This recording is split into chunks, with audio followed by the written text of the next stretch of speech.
In today's video, I'm going to teach you how to disconnect an app in ChatGPT. If you've connected third-party apps to enhance your ChatGPT experience but no longer need one, disconnecting it is quick and straightforward. This helps keep your workspace tidy and ensures only the tools you actively use have access. I'll walk you through the exact path in the interface and share a few tips along the way so you know exactly what to expect. Start by opening ChatGPT and looking to the bottom left corner of the screen.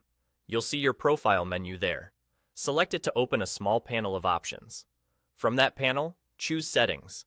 This takes you to the main settings area where you manage your account, preferences, and connected services.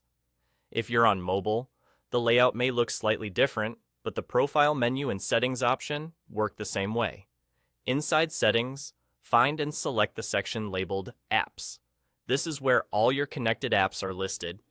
Each app typically shows its name and sometimes a short description of what it can do.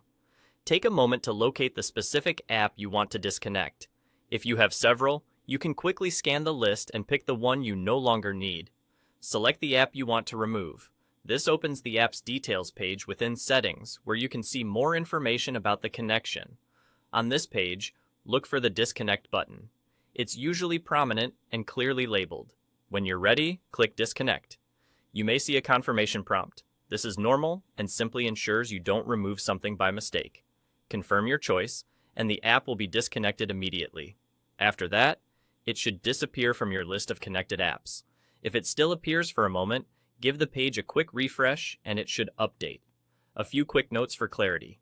Disconnecting an app stops it from accessing your ChatGPT account going forward. It doesn't typically delete any data that app already stored on its own servers. So if you want that removed, check the app provider's settings or policies separately. If you don't see the app section in settings, make sure your ChatGPT is up to date and that you're signed into the correct account where the app was originally connected. That's all there is to it. You accessed your profile, opened settings, went to apps, selected the app, and clicked disconnect. You can reconnect the same app later if you change your mind. Thanks for watching, and I hope this helped keep your ChatGPT setup clean and secure.